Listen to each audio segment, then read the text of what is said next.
Welcome to our Halloween special. What happened at the Lizzie Borden house, and is there a real Michael Myers? This is The Loaded Mic, and I'm Dan Wass.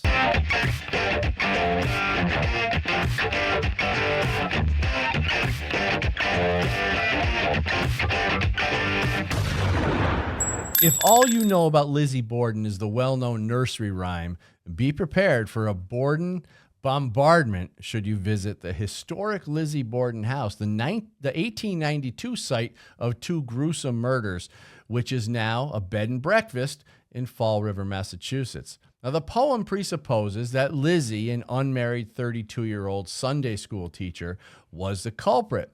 But study the many twists and turns of this excitingly complicated case, and you may well end up feeling otherwise, even though, by her own admission, Lizzie was on the premises during both murders. She claimed to have been ironing handkerchiefs when her stepmother was slaughtered and out in the barn looking for fishing gear when her father returned from his morning errands and lay down for a nap, not knowing his wife lay dead upstairs.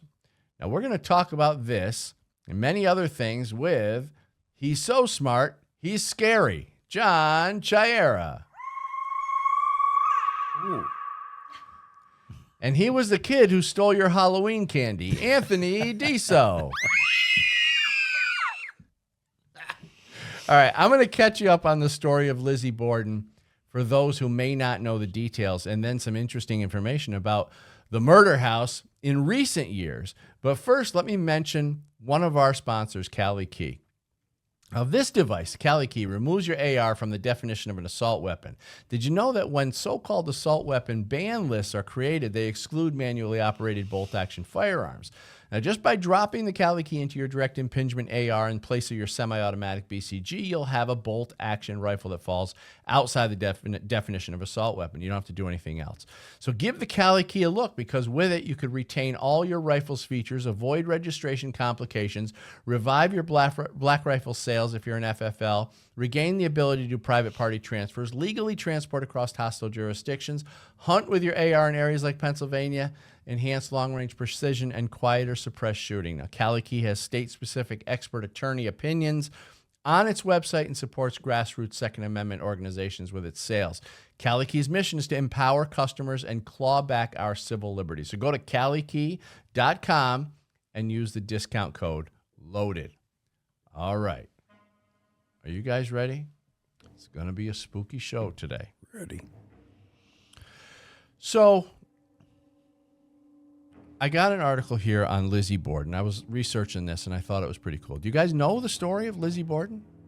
Yeah. Okay. Do you know all the details? Well, you're going to tell us, though. Okay. All right. You're a public servant, Dan. I am a public servant today. I'm a Halloween public servant.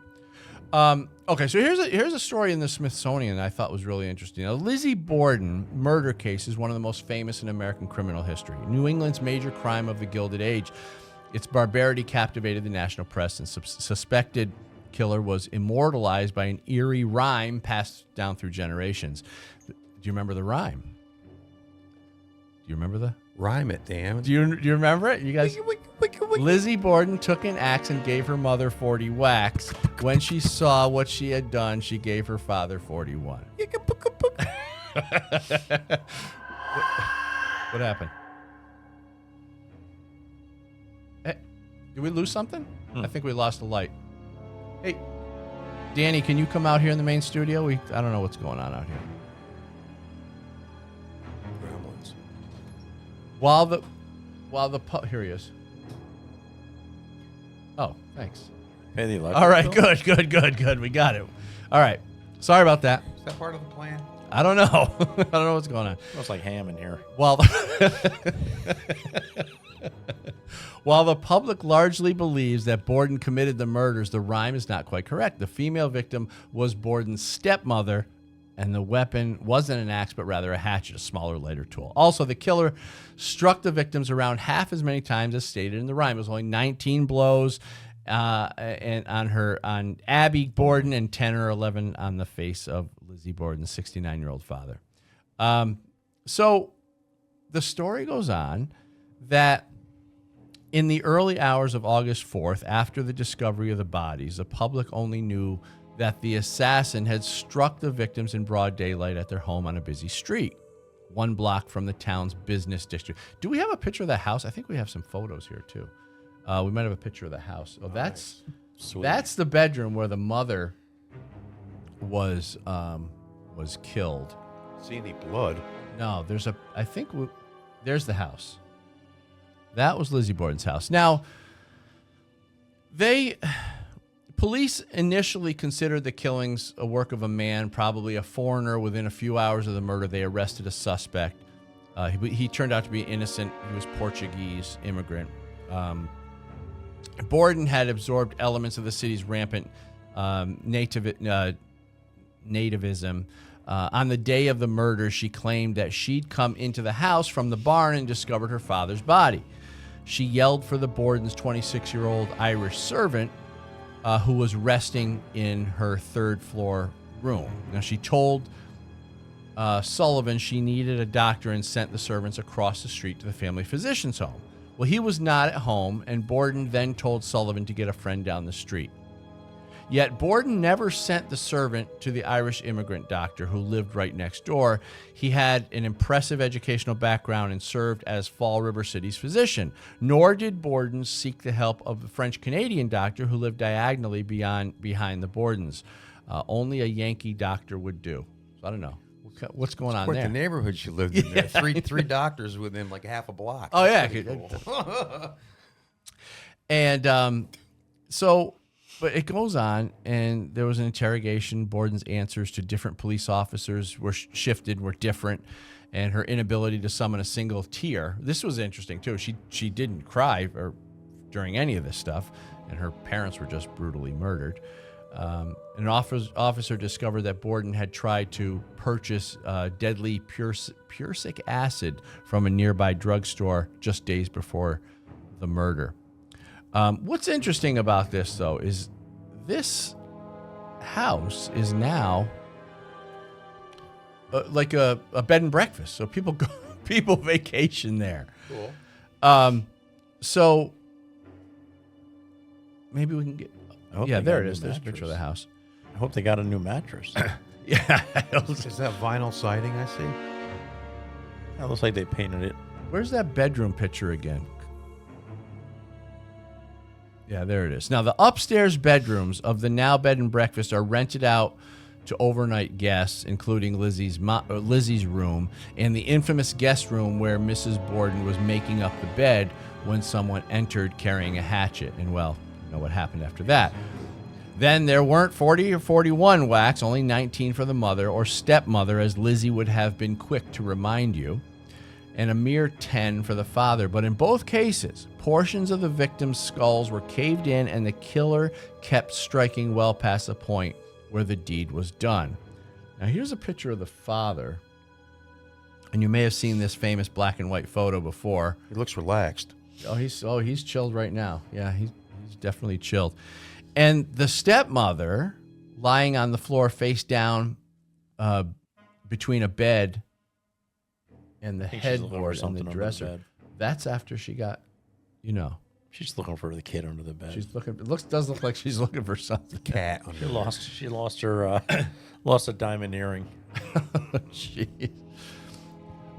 Overnight guests have reported similar activity in the room, though. This is the interesting part. So, once occupied by Bridget, the maid. French maid sounds like Bridget. Maybe, I don't know. Well, she could have been. There was all sorts of people living in that I neighborhood. know. Portuguese? What's up with that? Are they illegal? We need to investigate this. I know. This is crazy stuff. Who's president? Well, so here's where it gets a little weird. And overnight guests have reported similar activity in the attic room, once occupied by Bridget, the maid. A guide, Louise Holt, said, she was a guide for one of these tours, I guess. She said she's more than once arrived for work in the morning to find the prior night's occupants of that room sleeping in their cars, unable to cope with what was going on inside. She told us how the house's former owner once spent a night in Bridget's room to find a rocking chair that had been across the room when she fell asleep sitting beside her bed when she awoke. Plus, it was rocking. Of course, there's no guarantee such eerie occurrences will occur on any given night. Spirits don't scare on command, but there's always that potential that they'll pay a visit. So as the story goes, on August 4th, 1892, Andrew and his wife, Abby Borden, were found brutally murdered in their Fall River, Massachusetts home. And though murder wasn't uncommon in the late 1800s, the fact that they were bludgeoned to death with an axe and the main suspect was their 32-year-old daughter, Lizzie Borden, that certainly was, unusual. So the crime and the trial that followed made headlines around the world. Lizzie was ultimately acquitted of murder, but she remains forever linked to the heinous killings, as does the home where the crime was committed.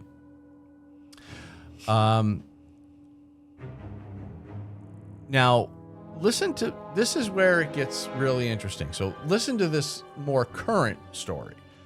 So now we have that. I think we got a photo of Lizzie and the house. Now, it's a bed and breakfast, right? And a museum. The Borden home attracts history buffs and thrill seekers who come to see for themselves if rumors that the house is haunted are indeed true. Suzanne St. John, a realtor and tour guide at the Lizzie Borden house, said that when she started working there, it was more of the history. She didn't really care about all the paranormal stuff. However, that all changed after St. John says she experienced a few unusual happenings of her own. What's going on? What the heck, Dan? I don't know. Pay the light bill. All right. Anyway, I'm just going to keep going. Guests tell us that they hear laughing and playing in the middle of the night. Okay. That's kind of weird. Things get moved around, she says. And St. John has experienced a few unusual things herself, saying that once she discovered toys scattered across a room that no one had been in. St. John also talks about a picture that fell over and slid 2 feet across the floor without any plausible explanation. Ooh, boo. As well as a closet door that once opened on its own. And on the eve of the anniversary of Andrew and Abby's murder, St. John says that she and 2 other tour guides at the house felt a sudden sharp piercing pain in their left eyes, the same exact location of Andrew Borden's fatal injuries. But here's perhaps the most unsettling, however, is the story St. John tells of a tour guide at the Lizzie Borden house who asked her group to silence their cell phones before beginning the tour. Moments later, a guest's cell phone rang. And she looked up and she said, "It's my mom." And the tour guide asked if she wanted to leave and take the call. And the woman replied, "She died 2 years ago." Whoa. Boo. So, I don't know. I wanted to see what you guys thought. The whole Lizzie Borden story. Go ahead. I want to hear your comments. 2 people died. Yeah, that's, I don't know. How do you know? I don't know. No video cameras in the house at that point, right? So it's kind of tough. You don't have any, no Ring doorbells or anything. Where did Lizzie go after all this? I don't know, man. I don't know. When did she die? Does anybody know when she died? Oh, I'm wondering where, like after the acquittal, what did she do? Maybe she just did she stay in the house? I don't know if she stayed in the house or not. Sold real estate. Maybe she sold real estate herself. Pretty crazy. I don't know. Just a crazy story. And, just one of those things, I'm not sure what to think about it. I do know one thing, though. LifeWave is a non-transdermal patch that allows your body to produce its own natural pharmacy through light energy. Now, the X30 patch tells your body to emit heat in the form of light, which reflects back into your body, elevating a certain copper peptide. Now, this peptide activates your stem cells, which are the only type that can move throughout your body to heal inflammation. LifeWave offers an affordable membership and has a history of wellness that spans 20 years. It's been around since 2004 to help organizations like SEAL Team 6 and the Olympic swim team stay awake and alert. Today, these non-addictive patches are used by thousands of athletes and military professionals. LifeWave is available in over 80 countries, giving millions the opportunity of maximum wellness. For more information on and testimonials, patents, and studies, go to justpatch.biz. All right. Do we get our test patches? Where's our samples? We'll get you some. All right. Yeah, so you can be healthy. I need some stem cells. Are you feeling healthy? Oh, you need stem cells? Big time. For what? What's going on? Never know. It might come up. Are you stem cell Deprived. lacking? Absolutely. I can feel it. Maybe it's the holiday. So silly. So silly. So what else is going on? What else is going on in the news? Oh, we're going to talk about news. We can talk about news, too. We're going to talk about Halloween. No, we don't have to talk about just Halloween stuff. I do have a story, a Michael Myers story I want to get to. But go ahead. What's going on out there? What's going on? Oh, then there Big was election coming there was up. another assassination attempt. Yeah. I heard something about that, but I wasn't They sure. found a guy with a Was bunch it of credible? yeah. We don't know. He's a Trump supporter, so we don't know. But he's got multiple identities, things going on, and there's a lot of squirrely questions. We listened to a bunch Crowder on the way up this morning. Fake IDs. And he was talking and about fake different things. press passes. He knows the family though. Multiple supposedly. passports He and knows- stuff. Did I see multiple passports Yeah. or he knows Trump's kids though. He knows the family supposedly. So that's Oh, what he said. Yeah, we'll have to find out about that. There's going to be a lot of Yeah, questions it's about kind that. of weird. Who knows? Huh. Yeah, I heard something about it. I don't know.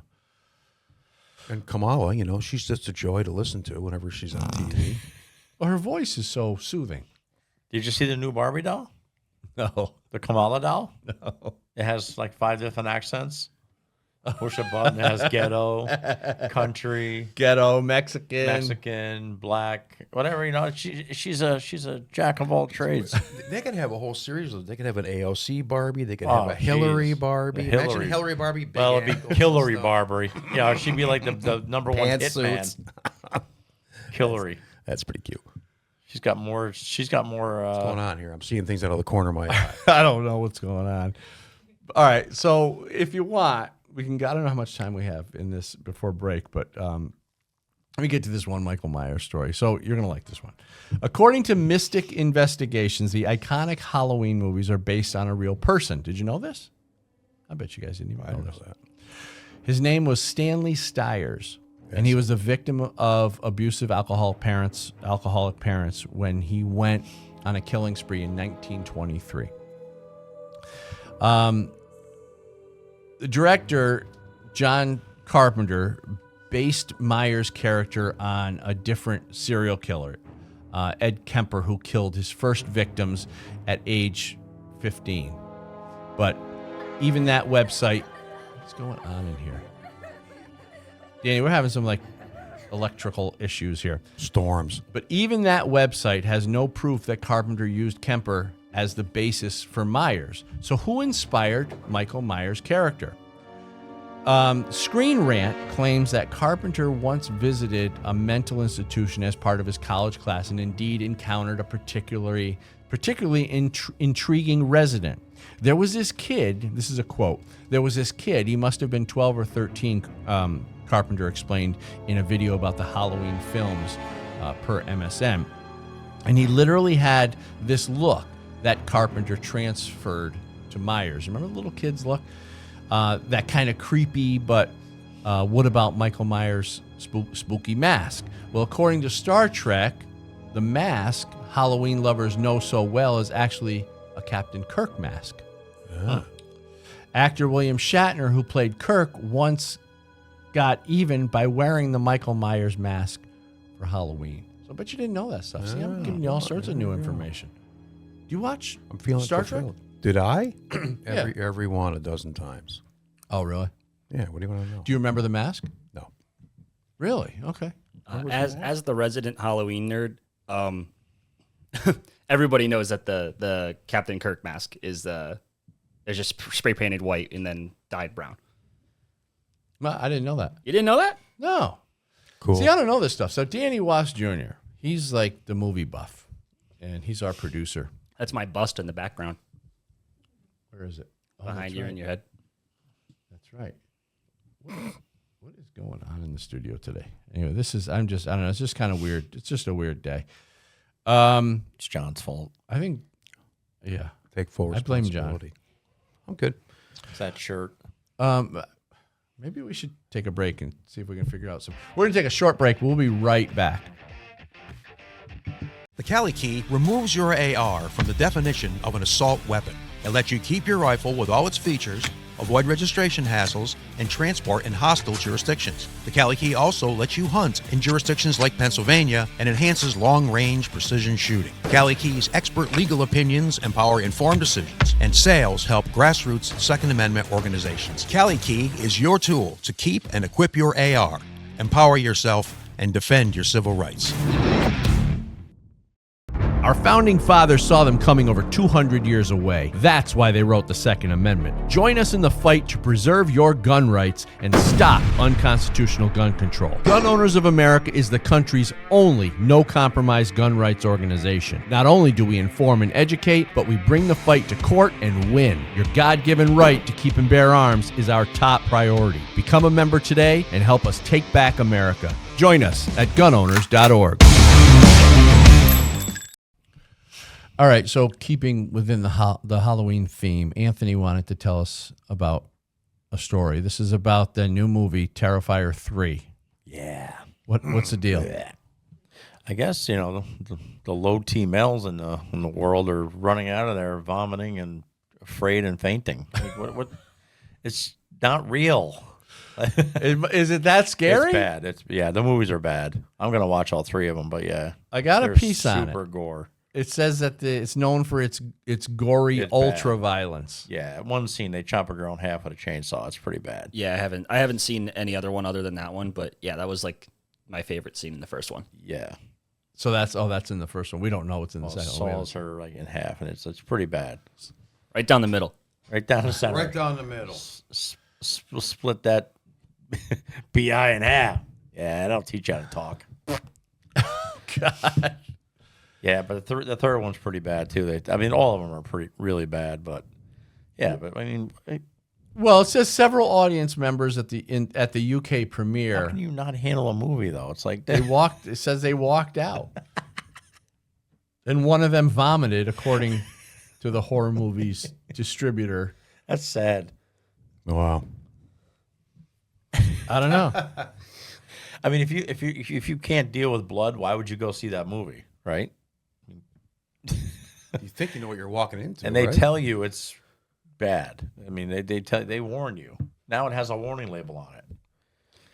It has a warning. In the U.S., yeah, it warns you that it's super gore. But isn't it just R? Isn't R enough? The rating, the R rating? I don't know. That might be a little more further than our some of them. They're my pretty gosh. bad. I gotta go see it though. I'm gonna go see. I'm gonna watch all three. It sounds pretty gruesome. 'Cause it doesn't- I see some. That stuff doesn't bother me. Danny, what are some of the more gruesome ones that you've seen? Now we should tell you, Danny is the host of Seen It Before, which is a movie review show. So everybody who hasn't seen It Before yet, check it out. Danny's also our producer. Hi. There he And the fruit of your loins. Well, that's really you gross, didn't. John. You didn't have to say that. Okay. Fruit. Wait, I don't know. I guess like if you're talking about just pure gore, all the Saw movies are pretty up there. Yeah. But if you want to talk more like implied horror, I'd say Hereditary is pretty scary. Because there's a lot of beheadings in that one, but it's more like the way that they do it. Like, what do you mean the way? How do they do it? Just like, I don't know, the way that it's like edited or performed or directed. It's just like it's just more gruesome.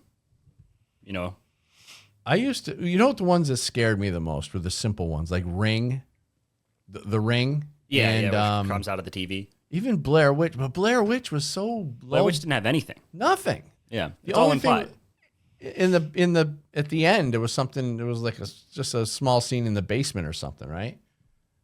Yeah, they're all in the corner, and it's not really explained. But it was still scary because it was all the you know, you didn't know what was going to happen. Oh, I know. Suspense.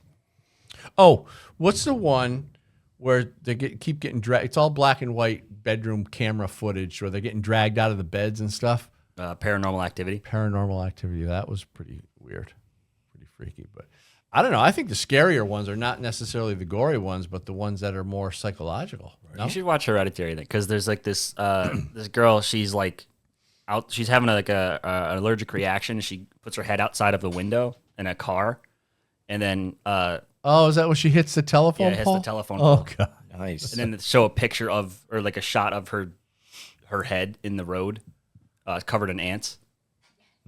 oh God, that's awful. Who's coming up with this stuff? Ari Aster. Oh man. Anyway, so this movie, what? So I guess they can't handle it. No, What are you gonna do? that's too much. Can't handle it. I blame the Democrats. It says that because they wimpify Wimpify the low team. him. They shouldn't have asked for Pussified their him. money back, right? Yeah, it says the film contains extreme violence and excessive gore. The warning read, if you're feeling unwell, please find a member of staff. Staff trained in first aid are on site. You Oh, my You God. little wussy. What a bunch of wimps. It's scary. After surviving Art the Clown's Halloween massacre, Sienna and her brother are struggling to rebuild their shattered lives as the holiday season approaches. They try to embrace the Christmas spirit and leave the horrors of the past behind. But just when they think they're safe, Art the Clown returns, determined to turn their holiday cheer into a new nightmare. His name is Art. Arthur the Clown. Who's after you? Art. Well, sounds cool. I'm going to go see it. Yeah. I'm going to see it whenever it's available. John, you should take your date To where? to the movie. Oh, I don't want to go. You'll probably. He's throw too scared. I don't like scary movies. We'll run out. Really? Don't appeal to me whatsoever. We just talked about that the other night. I don't like. You're no fun. I just don't like being scared for no Vanilla. reason unless it's really, it's all not pleasant. But hey, Well, we do have a clip here I want to get to. And speaking of wimpy people, this is from the Daily Wire. The bed is made. CNN pundit says men believe Dems care more about dudes who want to become women. Absolutely. So let's watch this clip and then we can talk about it. Faves are down. They're struggling with, the front page of the New York Times this morning, Democrats struggling with African-American voters, particularly African-American men. This gender gap issue is real. It's a real problem, and you see the Democrats reacting to it. And I think what they are now finally in October, the election, coming to realize is that a lot of men think Democrats care more about dudes who want to become women than dudes who just want to be dudes. Well, and that's crazy. no hunting, cosplay, they didn't like or that. cringy videos is going to change it. The bed is made. Working class men, whether you're black, Hispanic, or white, persistently, consistently do not believe the Democratic Party, and specifically Kamala Harris, are going to do a thing for them. They've been told that they're the problem, and I suspect they're going to rise up on Election Day and tell the elites who told them that you're wrong. So what do you think? I think he's right. He's right. How long can we sit along and be told we're the bad guys? What did we do? Now And we're the bad guys. Plus, I don't believe the razor tight race crap either. Come on. I mean, if you believe that, you. I don't think that's I got a poopy flavored lollipop. I want to sell you because poopy flavor. there's no way that moron is in a tight race unless people are really that stupid. There's no way. Yeah, and then you got Obama out over the weekend telling black people that if they don't vote for Kamala, then they're like, what? And it's like, what are you doing, John? What happened? Did you turn the light off? John's electrifying. Yeah, that's great. No, no. We need. No, no. So we're not negative. We need.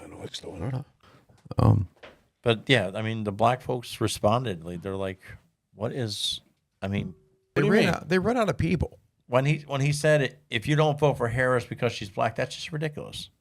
What the hell are you talking about? Even now, the black are responding to it like, "Yo, we have dads. We don't need you. It's like you're hurting Harris by saying stupid crap like that. Number one, she's not black. I mean, she's not black. And then they tried pinning on Trump, that whole thing. Oh, of course. He's like, I don't know, whatever she is, it doesn't matter. But one day she says she's Indian, and then the next day she says whatever suits her, you know? Yeah. So he was just pointing it out, but yet then they can take that, him pointing it out, her lying, Yeah. and then now he's the racist somehow. She's just being pragmatic so she can get elected. Isn't that, that's crazy. He let the cat out of the bag. Exactly. Bernie Sanders said that. Said exactly the truth. And then you How got do you not hear that and go, oh, really? Is that what's going on? Yeah. Joe. He's undermining her any chance he can, even though he doesn't know who he is. He's calling her out on stuff. Well, this guy, Scott Jennings, that we just saw in the video, he was noting that Harris had slipped in a number of the most recent polls. He said they're struggling. He said, I mean, the front page of New York Times this morning, Democrats struggling with African-American voters, particularly African-American men. He says the gender gap issue is real. Because you keep talking down to them like they're stupid. Yeah. Remember what remember when they said black people are too stupid to get IDs? To get a license, yeah. I mean, really? So insulting. It's just Had it? But they, Now, just imagine if a Republican said that, oh, God. right? I know. But I don't understand liberal thinking. They can literally get S on, like, you know what I'm talking about, and they would be like, that lollipop they'd again. be like, oh, here's your poopy back. I mean, it's how many times can you crap on someone before they say, oh my God, it's too much? Yeah. But there's still a lot of black people who are still going to vote for her and Because they're stupid. I guess They're so. stupid. Well, there's a lot of white people. You're stupid. What about all the white liberals who are still going to vote for her? No, they're just Stupid too? morons anyway. It's a hatred thing. It has something That's to all. do They're with voting against Trump. They're That's voting all against it is. Trump. For They don't her. care about the country. They stuck her in there. That's why I always say to people, she wasn't elected. She Yeah. was instilled. Joe was removed. Now, where's loudmouth Jill been? We haven't heard a word from Dr. Jill. Why haven't we heard from her? Yeah. Got her locked away. Yeah. They got her on lock and key because there ain't no way she's Oh, because she would start sabotaging she would Kamala. Yeah. She stuck up for him for 3.5 years. They got her locked up somewhere. Or they told her, open your mouth and you'll end up like Epstein. Yeah. The tide will come in when Joe's sleeping on the beach. Yeah. Where's Joe? Where's Joe? Hey, In is that that little Jill tiny over there? chair. In that little tiny chair. Hey, what's Jill doing on that raft over there? Yeah. We haven't heard a peep. Not a From peep. Jill since Joe was removed from office. Yep. That's Not true. a peep. That's right. Well, you want to know who's fighting for your gun rights? Gun Owners of America. Now, GOA is the No Compromise Gun Rights Group. I urge you to become a member at gunowners.org. What have they done? Well, GOA secured a preliminary injunction against the ATF pistol brace rule. GOA members submitted a record 85,000 plus comments opposing the ATF's universal registration check rule. They helped enact permitless carry in Nebraska and Florida. GOA secured victories in California, Illinois, New Mexico, New York, Oregon, Pennsylvania, and Virginia. Plus, they won 2 legal victories against the ATF's zero tolerance policy. And GOA fought to overturn Joe Biden's ban on funding hunter education, shooting sports, and archery in schools. So with the constant attacks on our Second Amendment, we often ask ourselves, well, what can I do about it? This is what you can do. Become a member at gunowners.org and help us save the Second Amendment. So I don't know. That's really interesting what you said about that. I never even thought about it, that we haven't seen Jill. Not a peep. And it's because she would come out and because she wants to be, She would absolutely destroy Kamala Harris. she wants nothing more than to continue being the first lady. Which Joe wouldn't win anyway. But Right. Joe got ramrodded by the Democratic. Of course. And he, like I say, he doesn't know. He doesn't know what's going on. No, she absolutely knows what's going on, but you ain't gonna hear from her. Yeah. Yep. That's why they let him do the debate, right? They put him over the hump. Yeah. Now we can get rid of him. Yep. Now Jill's either locked up somewhere or she was threatened. Yeah. But then you got, Obama out here talking about just garbage coming out of his mouth, and you got Big Mike up there Friggin' Mike. telling you what you should do because you're poor. With his wiener That's a good swinging. one. Wiener swinging. Yeah. Wow. Big pineapple. The little, Big Mike. Big Mike. I think John wanted to tell us a ghost story. Or would you want to? Oh, you were going to tell us about something. It's not a ghost story. Something Halloweenish. I know it's Halloween. Find it now. I got so enthralled with the conversation here that I forgot totally what was going on. I know it's Halloweenish. And Weenie. Well, this is something that we can probably more closely relate to because it's something that we've heard about within our lifetimes. okay. Can't see here, so I have to scrunch my things down. Is that a razor blade in your Halloween apple? Remember the whole things? That about was the scare don't- or don't- needles. Yeah. Or Don't needles. don't eat the candy. Don't eat anything until you get home and you can check it all and stuff. A whole big. It's kind of like along the same lines as report your parents if they're not recycling kind of thing. You got to get everybody all locked in. Anyway, so apples have been bobbing around Halloween since the days of Celtic mythology, according to Business Insider. The game was initially a romantic party game wherein folks threw a marked apple in a tub of water. Remember bobbing for apples? Yep. I remember catching a cold after I did that. Yeah. And hope their I true stuck my whole head in the bucket. they put a marked apple in a tub of water and hoped that their true love would successfully grab it using only their teeth. Writer W.H. Davenport Adams added a twist in 1902. The apple skin was then peeled into a long strip, which shaped the initial of the said true love upon falling to the ground. Per Live About is another source. Apple bobbers in general are lucky to grab the apple at all. Have you ever tried to bob for apples? I did. It's not easy. No, right? no. You got to push your head all the way in. You got to have really buck teeth. Well, you got to push the apple right down to the bottom of the bowl. It's hard. You get wet. So you get a It's grip. a mess. Yeah, And it's usually called the Halloween. So, Yeah. so it's hard to bob the apple, especially if some maniac has skillfully slid a razor blade inside the fruit. Of course. That'd be- It's such a scary story when you think about it. Imagine Think about doing it. Yeah. Imagine biting into a razor blade. No. Like getting in the roof of your mouth. A place where everything hurts more than any place else in your body, right? You're going to bleed like That's crazy. why this story is so good because it's so you can imagine the. Go ahead. Sorry. 4 Pounds Flour claims that the old razor blade in the apple story stems from a 1960s rumor that 20 apples in New Jersey were found to contain razor blades. The story was a hoax, which scholars John Best and Gerald T. Haruki elaborated on in their paper. The razor blade in the apple, the social construction of urban legends. Besides, KTEN says, far more scary are the nasty germs you get from thrusting your face in water already filled with saliva and bacteria of others. Like it's backwash. All right? your That's friends. Instead, the news review suggests try fishing for apples using chopsticks or a spoon. Hang individual apples from a clothesline for biting or stage an apple toss. Tunk.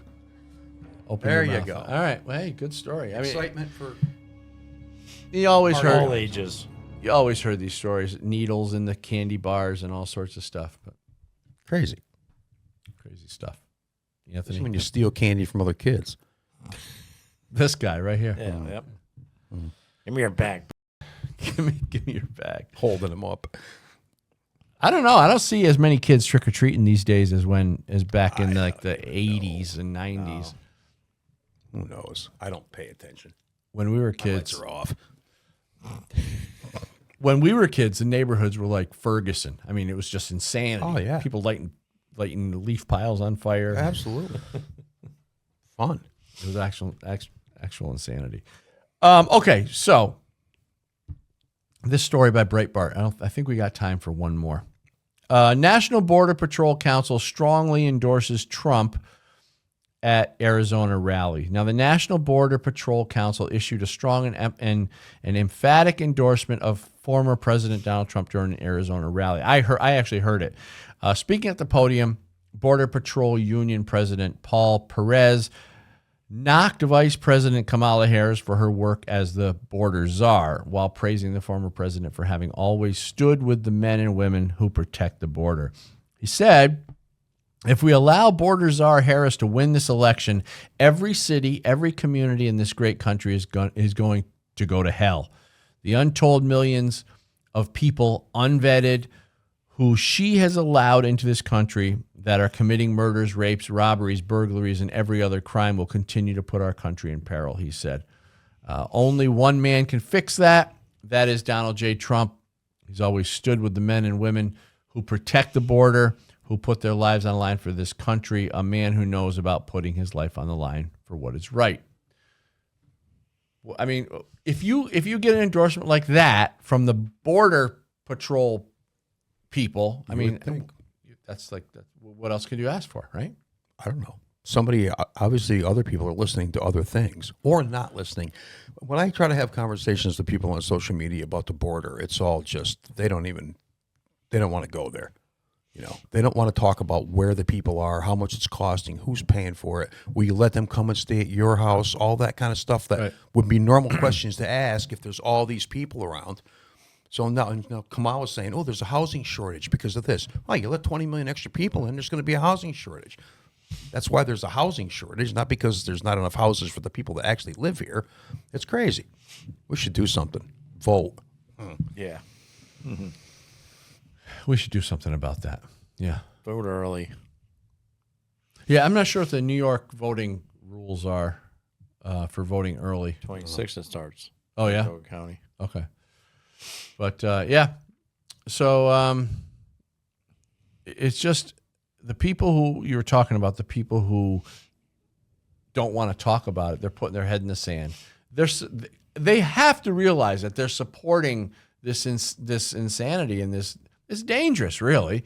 They have to understand they don't want to admit that they've been supporting the Democrats who've been doing this crap, and they just want it to kind of like pretend it doesn't exist, I guess. Oh, they have the mentality that it'll never happen to me. Oh, an actual attack or be the victim of. That's what they think. Well, what are the numbers? I think numbers are like 1.2 million violent attacks per year in America, and 333 million people in America. So you got like a 1 in, I don't know, I forget what it was, 1 in 128 chance of becoming a victim. I mean, that's not good, right? Especially when it should be zero. Well, according to Kamala, crime's down, and the Democrats, everything's down. They're cherry picking all the numbers on that crap. They're leaving out all the cities where there's actually real crime. Still, the blue cities. Yep. I was just on Chris Salcido's show, Newsmax, and we talked about that. And what they're doing is the FBI only reported half of the violent crimes, half of them.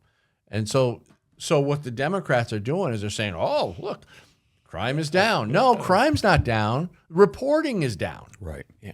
Crime actually went up. You can believe anything the FBI says. Crime had actually gone up another 50 or so %. Yeah. So it's just unbelievable the way they can lie, and people, like Anthony says, stupid people believe them. They do. Or they just hate Donald so much that they'll do anything not to have him as president. Well, a lot of people will admit that, though. I heard somebody say it. Totally admit. I'm willing to pay a little extra money, she said, as long as it's not That's Donald all Trump. it was. Yeah. Here, it's going to cost you an extra $100. Okay, here you go. That's not what we're talking about here. Right. We're talking about Venezuela emptying their prisons, and because they know the people will all come to the United States. Crime in Venezuela went down 114%. Yeah. They're all here. They're all here. They're here. Taking over apartment There's no buildings. crime in Venezuela anymore because all the prisons are emptied in America. Yeah. They've We're said it. saying about talking, oh, well, they didn't do that much. They only took over a couple apartment buildings. Well, what?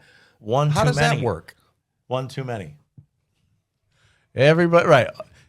All the lies are in favor of the Democrats. Yeah. Like Tim Waltz. He's been to China 35 times. I haven't been to New York City 35 times. That's 100 miles away. Me neither. What's China? How many miles away? Around the world. Halfway He said he around was the there world. 100 and some. He's there. He's been there 35 times. 35 times. I haven't been to New York City Yeah, 35 times, and that's 100 miles away. I mean, seriously. What is he doing in China 35 times? Yeah, exactly. He's got deals going there. He's got stuff going on. Yeah, communism. That's what he wants here. Or little boys. Little fat roly-poly. Well, there was another story I about know. him with the little boys. I wouldn't doubt. Look at him. What a freaking That's the face of a pedo. face of, he doesn't- Philo pedo. and he didn't know how to load his shotgun either. Yeah. Anyway, He's a knucklehead. Fat butterball. He says I'm a knucklehead. That He even means calls you lie? himself- What does that mean? what kind of presidential person, presidential, any kind of political dignitary or whatever would call themselves a knucklehead. As an excuse for lying. Or say, I know shooters. What does that even mean? I'd become friends with shooters. What the hell does that mean? Yeah. Are your friends shooters at the range, or what are we talking about here, stupid? Oh, I open the window, smell the tires burn. Smell those tires burn. Anyway, on that note, thanks so much for watching the Loaded Mic on all our networks and Rumble and YouTube. And you can always catch the podcast if you're in the car. You can catch the podcast on just about any podcast platform out there. Happy Halloween, and I'm Dan Wass. And remember, the Second Amendment is not a privilege. It's your right.